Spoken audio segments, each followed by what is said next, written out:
Laymen's evangelical fellowship స్థాపకులు కీర్తిశేషులైన దానియేలు గారు 1961 సంవత్సరం మార్చి 15వ తేదీన చేసిన ప్రసంగం. యెహెజ్కేలు గ్రంథము 34వ అధ్యాయము 26వ వచనము. వారిని నా పర్వతము చుట్టుపట్ల స్థలములను దీవెనకరముగా చేయుదును, ఋతువుల ప్రకారం వర్షము కురిపించెదను, దీవెనకరమగు వర్షములు కురియును.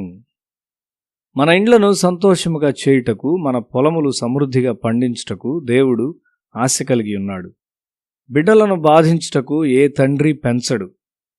ఆయన బిడ్డలకు సమాధానము మరియు దీవెనను ఇస్తానని దేవుడు వాగ్దానం చేయుచున్నాడు.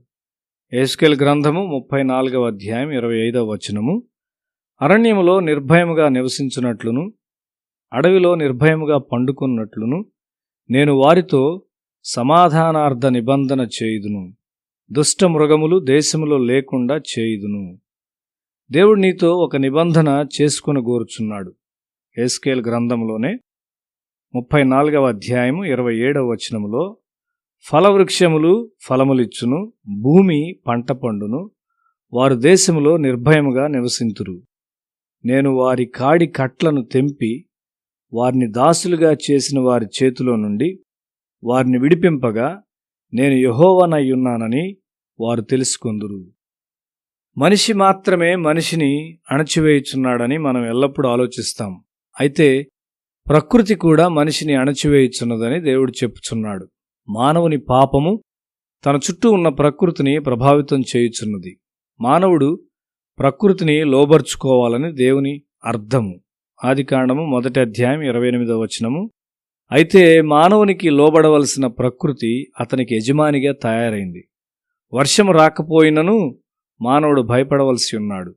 ఆహాబు ఏలియా కాదు గాని భయమునకు లొంగిపోయాడు.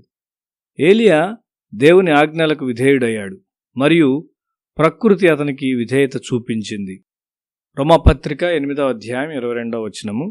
సృష్టి యావత్తు ఇదివరకు ఏకగ్రీవముగా మూలుగుచు ప్రసవవేదన పడుచునున్నదని ఎరుగుదుము. దీన్ని గమనించాలి. అది ఆ విధముగా ఎందుకున్నది? మానవుని పాపము ప్రకృతిని ప్రభావితం చేసింది. అది మానవుని కూడా ప్రభావితం చేయుచున్నది. అది అతని కుటుంబమును ప్రభావితం చేయుచున్నది. అది అతని చుట్టూ ఉన్న సమాజమును ప్రభావితం చేయుచున్నది. ఒక దేశము వ్యభిచారము మరియు హత్యలతో నిండిన దేశముగా తయారైనప్పుడు మరియు దానిలో న్యాయము జరగనప్పుడు అక్కడ ఋతువులు గందరగోళంగా ఉంటాయి. రావాల్సిన సమయంలో వర్షం రాకుండా, రాకూడని సమయంలో వర్షములు వచ్చి పంటను పాడు చేస్తాయి. అన్యాయముగా ధనము సంపాదిస్తూ కుటుంబములు పోషించు వారిలో చాలా మరణాలుంటాయి.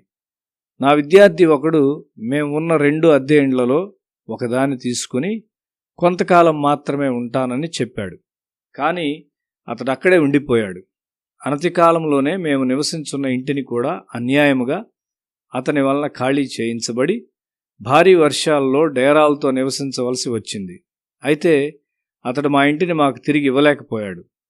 అతడు ఏమాత్రమూ మనస్సాక్షి లేనివాడు. కొద్ది కాలంలోనే ఇంకా యవనస్తునిగా ఉన్నప్పుడే అతడు మరణించాడు. ఇతడు తన యవన కాలంలో మరణించే వారి కుటుంబమునకు చెందినవాడు. దేవునికి విధేయత చూపని వారిని అణిచివేయుటకు దాచబడిన శక్తులు ప్రకృతిలో ఉన్నాయి. నీవు దేవునికి విధేయుడు అయినట్లయితే దేశంలో సమృద్ధి ఉంటుంది.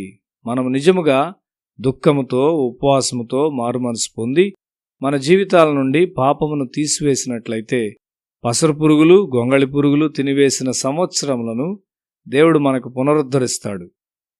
దేవుడు ఎల్లప్పుడూ మనతో ఒక నిబంధన చేయవలనని కోరుచున్నాడు. నీవు పాపం చేసినప్పుడు నీవు నీ నిబంధన నుండి బయటకు వెళ్ళి చీకటి శక్తుల ప్రభావం క్రిందకు వస్తావు. మనుషులను బాధపరిచి వారి మీద శక్తిని పొంది ఉండుటకు చీకటి రాజ్యము వేచియున్నది. నీవు పాపములు చేసినప్పుడు దురాత్మలకు నీపై పట్టు దొరికి నిన్ను నాశనము చేయును.